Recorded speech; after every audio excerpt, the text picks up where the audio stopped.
So what we're going to do is we're here to expose it, let people tell their story, and let everybody in the public see the horrors of the court system in Suffolk County, New York.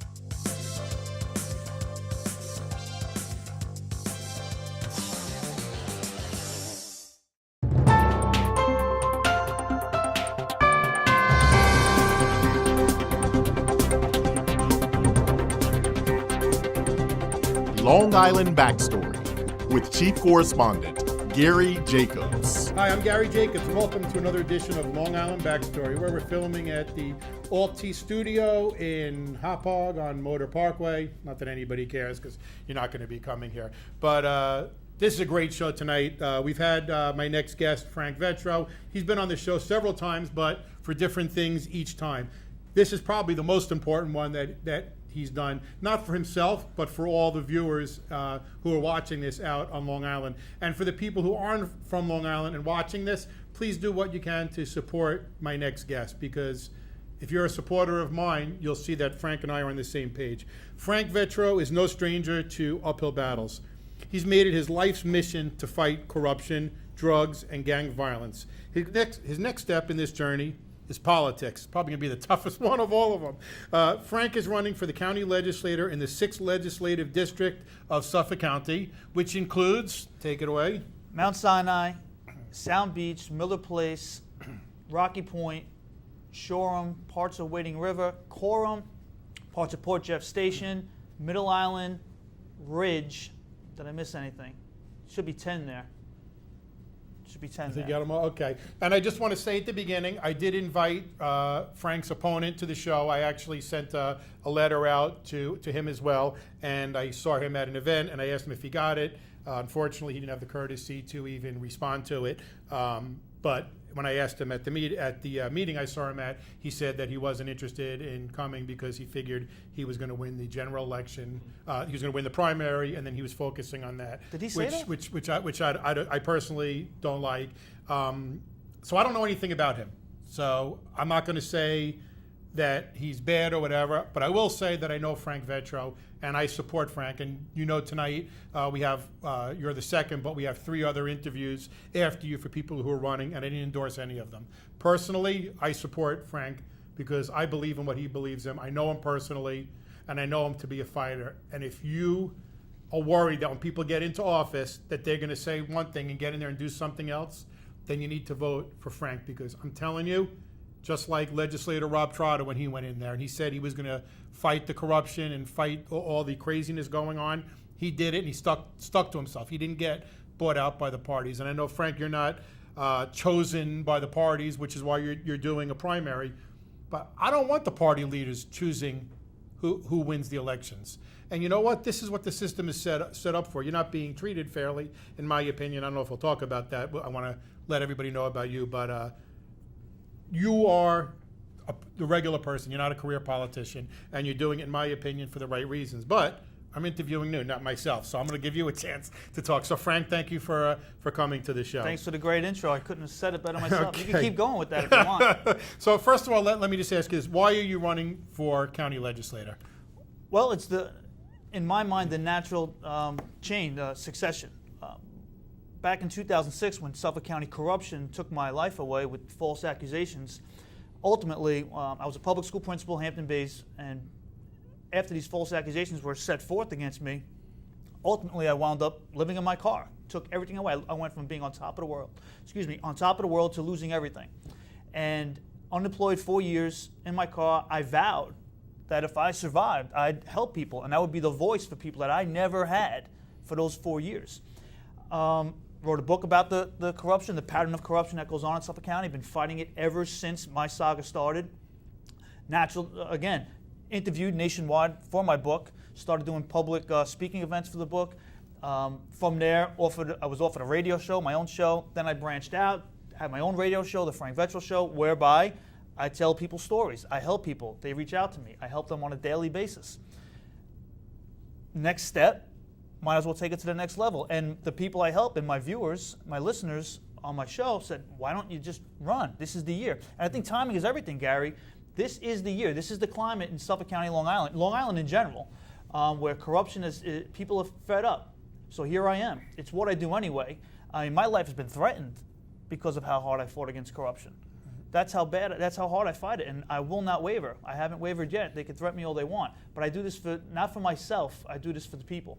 I know that's one of the things that when we spoke that you found frustrating because you thought there should be, the party leaders and there should be a groundswell of people, but we tend to go for the names that we know and the people who are out there and that the parties support. And I know that's frustrating. And you've been knocking on doors every single day and talking on your show. But I think one of the big things is that you're not a newcomer to this. You're a newcomer to politics, but not to talking about corruption, drugs. Right. You talk about it ad nauseum on your show every day, and there's a track record. If anybody Googles Frank Vetro, there's how many? Probably 200-300 shows, probably more. Yeah. Where you talk about the corruption. But let me ask you, just because you talk about corruption doesn't mean you're qualified for the job. What makes you qualified to be a legislator? Well, I think that if you match my body of work against, don't forget my opponent. This is no mudslinging against my opponent in the primary. Maybe, I don't know, like you, Gary, I don't even know him. And maybe he's a nice guy. I'm sure he's a nice guy, good husband, the whole 9 yards. All right? I'm sure. I don't know him. But if you just take my body of work and match it against my opponents, in fact, match it against a lot of politicians and candidates, I think if you redact any identifying information, you would say, I want this guy, I want Frank Vetro. You would pick my resume. I am the only candidate, I've been saying this for a long time now, and I stand by this, with actual experience regarding major issues that are going on in Suffolk County. If I was running in Ohio, maybe there'd be different issues, and I wouldn't say I was qualified, the most qualified. But what's going on right now? The gang epidemic, the opioid drug epidemics. I want to talk about the real estate market. I'm actually a real estate agent also. Corruption. I wrote the book. I literally wrote the book on corruption in Suffolk County, the pattern of corruption. So these major issues, education is always a hot topic. I'm a 22-year educator with superintendent certification. It's what I do. Every hot topic, I happen to do it. So while all legislators or candidates are talking about what to do or who they're going to speak with or collaborate with, well, why don't you just go to the guy that does it every single day anyway, Gary? And I think as the president of Americans for Legal Reform, we don't endorse any candidates. But what we do say as a general rule is, number one, if you don't know, don't vote for a lawyer. So, because lawyers really cause a lot of our problems, and there's so many of them in politics that they don't represent the average person. And we want somebody who represents the average person. If an attorney's charging $400, $500, $600 an hour, and they raise their or they put a red light ticket for $150, who cares? I talk to somebody for 10 minutes, I pay the ticket. Right. You are, I don't want to say the average guy because you're certainly not the average guy, but you represent the people really, because you've been you've been a victim of the corruption, and I think that's a hard thing to get across. A lot of people watching this are going to say, you know what, I don't really care about the corruption because I don't do anything wrong, so it's never going to bother me. I've never been arrested, my kid's never been arrested. Why should this corruption concern the average person? And listen, I've been a victim of it. I never thought I would. But why should somebody watching this be concerned about it? Well, first of all, with regard to the corruption, how many couples, married couples, get divorced? Right? It's at least 50%, over right? 50%. Over 50% now. So don't say you can't be a victim of corruption. And what you mean by that is because when you go to court, the courts are corrupt. And That's right. Listen, right now we have a chief judge, Randall Hinrichs, who's the head of that, and he's corrupt as can be. I mean, they lie, they collude together, and as Alec Baldwin, I think, said, if you want to get treated, if you want justice, stay out of the courts. That's right. That's damn sure. That's right. Here on Long Island, it's a legal system, not a justice system. Absolutely. Don't ever forget that. That's a good thing. Now, not to mention, don't think you can't get arrested either. I mean, it happens. People are falsely arrested. It happens, and if you think it's not going to happen to you, well, I hope it doesn't, number one. You better pray it doesn't, and I'm certain that somebody 2 degrees from you has been affected by it, and it's your tax money paying for this. And the more we let it go on, where there's wrongful arrest, forced guilty pleas, the more they're going to do it, and believe me, that increases the odds that it does happen to you. So it affects you, and it's your tax-paying money paying for this stuff. And listen, we need people in government to go to.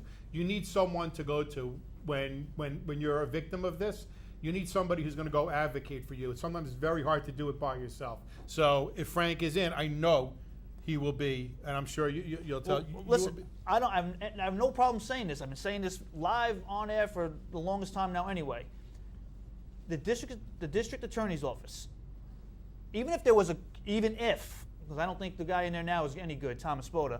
If there was a good district attorney, there still needs oversight. Everybody needs. It's the staple of our nation. Which is why we need. In fact, we have another show tonight with the sheriff candidate. Which that's in fact, speaking with him in our pre-interview, was that's supposed to be oversight, but our Suffolk County government has taken away the sheriff's right to oversee, or just become part.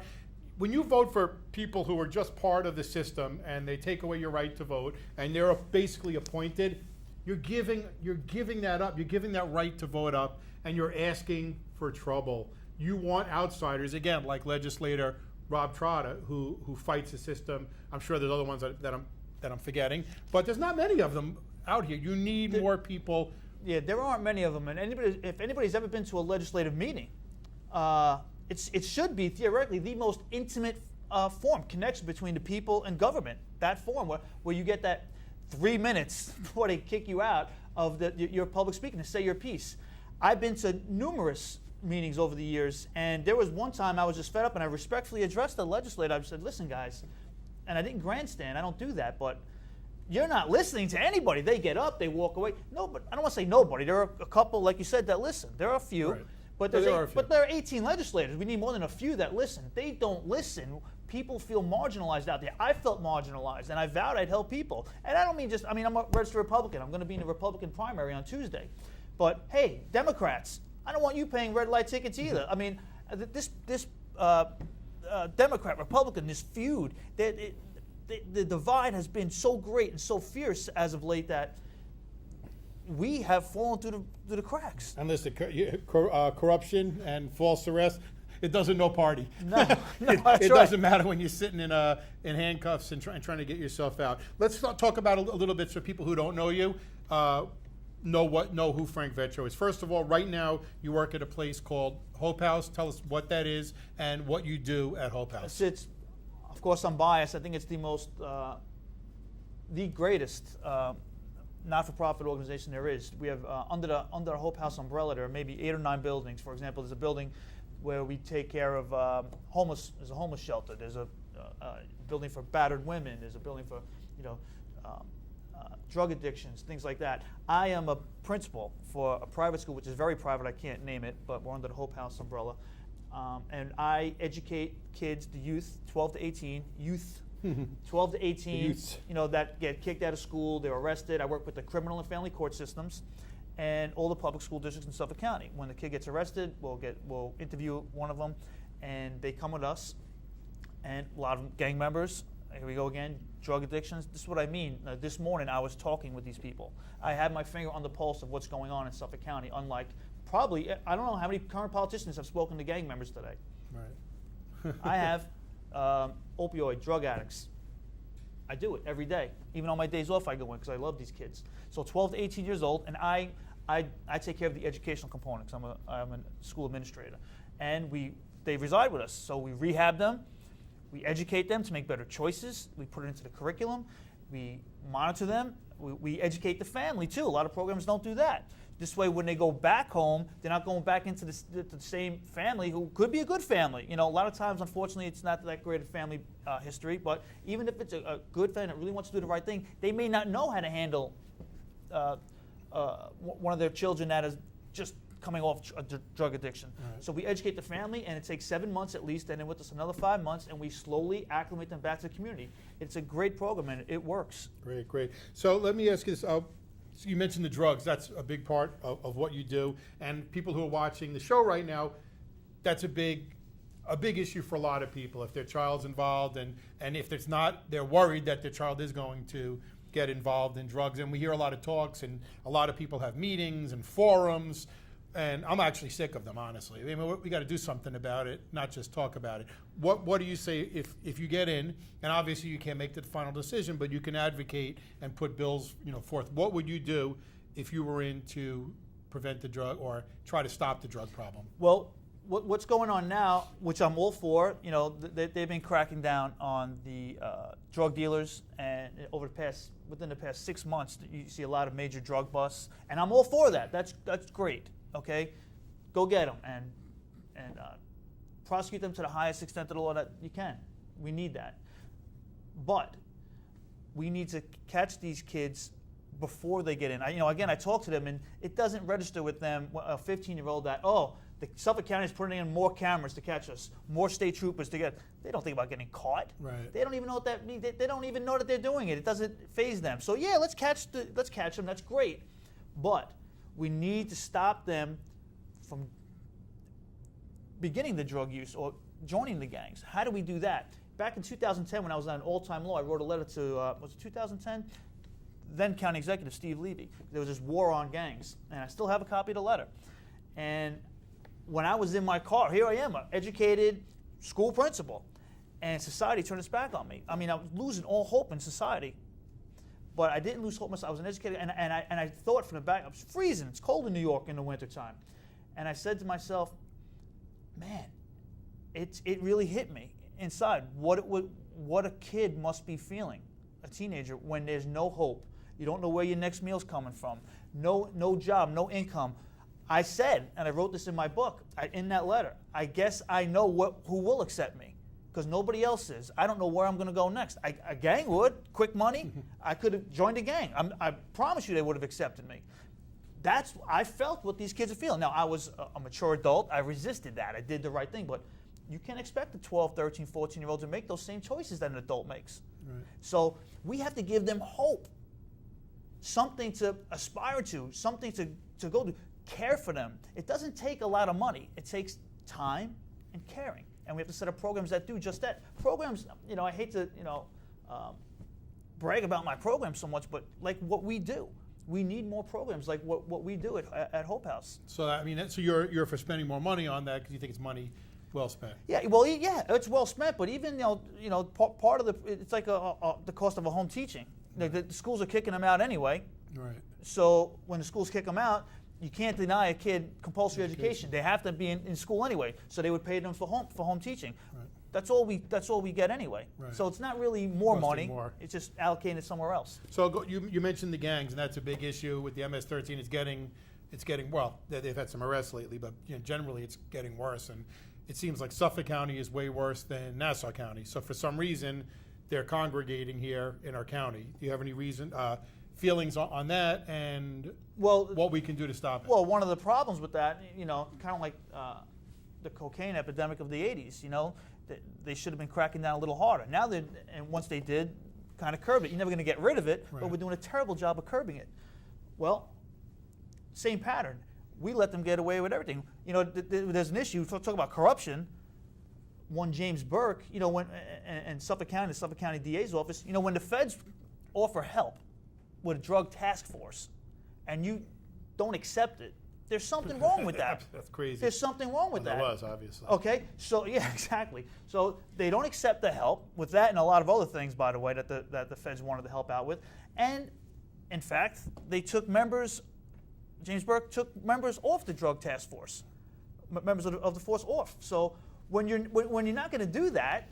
We lost track. There was no consequences. There was no criminal prosecutions. Nobody was getting caught. They were so soft on it, and that was part of the explosion. Right. So now we're taking care of that. That's, like I said, I'm all for it, But we have to work on what's going to stop them from joining, or else we'll never curb the gang epidemic. Now, what about, this is sort of a general topic, but it's one that we're both very passionate about.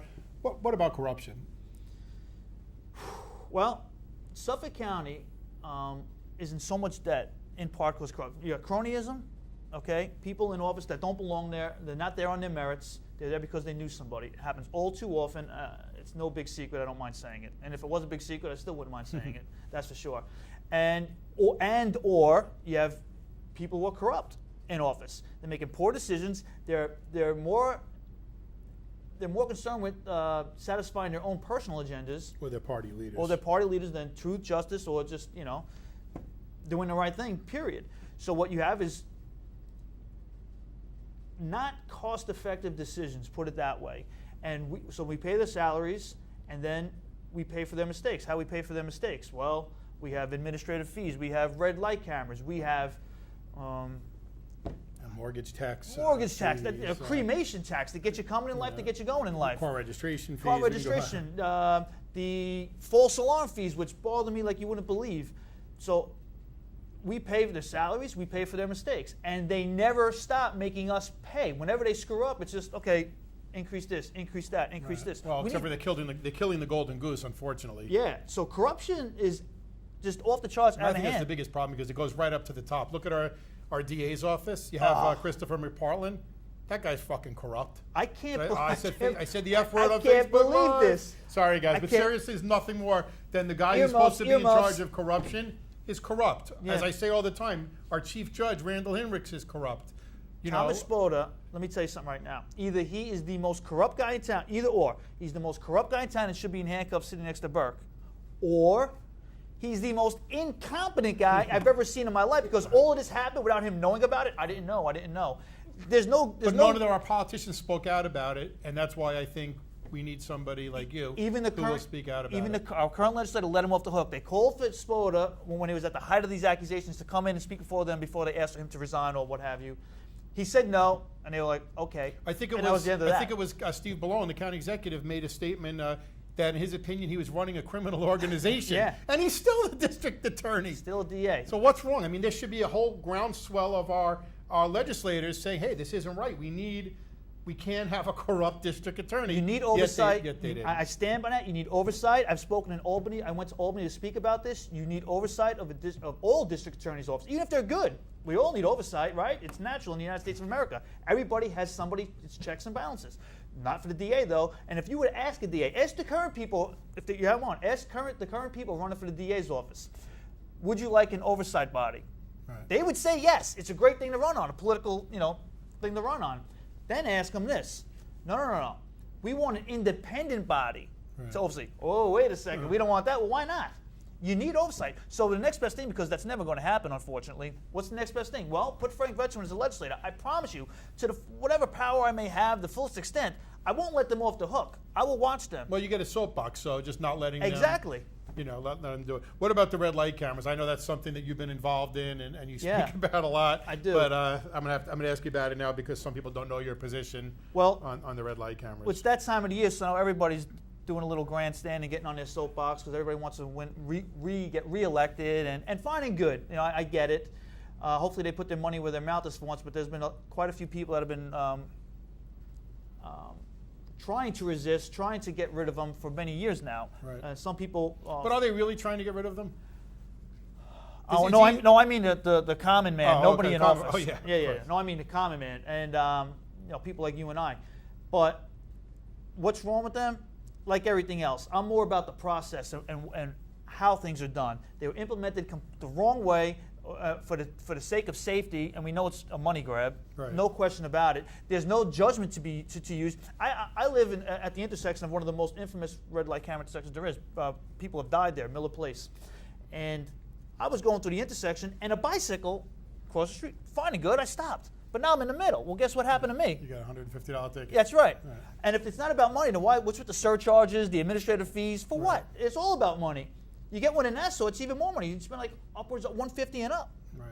Yeah, I mean, I always listen. If it is about safety, it's one thing, but it's not a fair thing because if you go to court normally, the judge assesses when you get bail how much money you have. For somebody, $150, if you're on welfare or if you're making minimum wage, you're talking, you may not be able to eat that week because of your ticket. And they don't. Everybody pays $150. There's no due process. And there's so many times when a police officer would use some judgment. You roll, you almost stop, then you keep going. The thing, snap, gets you again. But a police officer would be like, of course. Right, yeah. So anyway, that's one of my issues. We're starting to run short on time, but I want to, I was a little bit nervous about this, Frank, to tell you the truth, because I was listening to the radio today, and they were replaying an interview with Mike Tyson from a Canadian interviewer who took him on the show to talk about his book he was promoting. And the first thing he asked him was about his rape charges. And Mike Tyson almost beat the crap out of the guy and then ended up walking off the set. So I said, all right, well, I'm going to give it a shot, but I'm going to do it at the end of the interview. As the president of Americans for Legal Reform,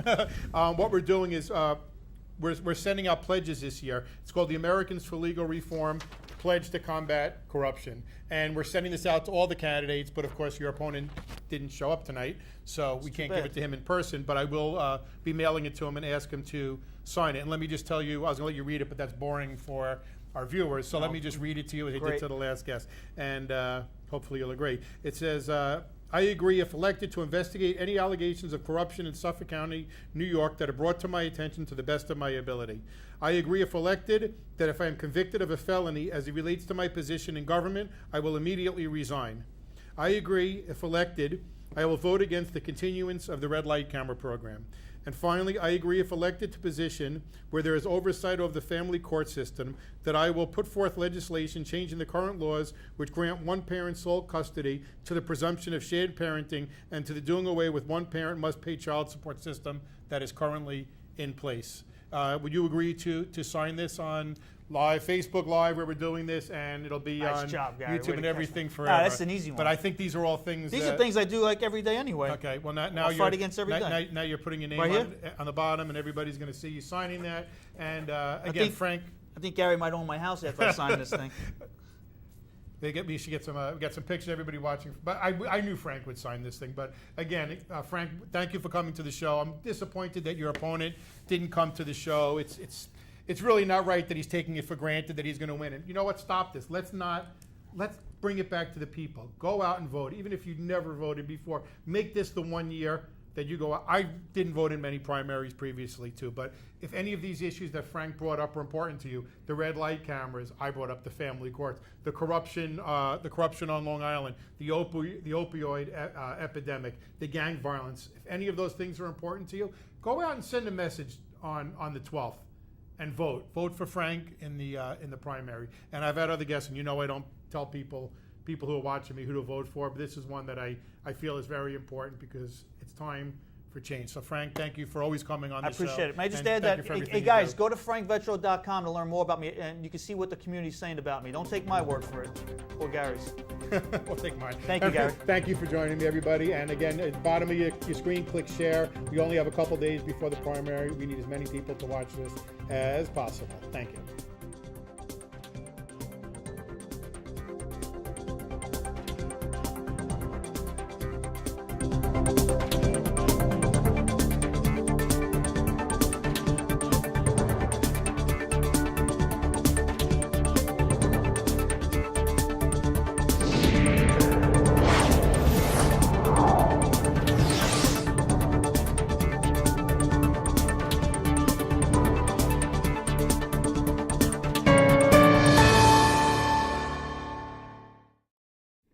Long Island Backstory is made possible in part by Americans for Legal Reform, the oldest, most successful legal group in the world. P.O. Box 2679, Huntington Station, New York 11746. Telephone 631-421-6390. Website Americans4legalreform.com.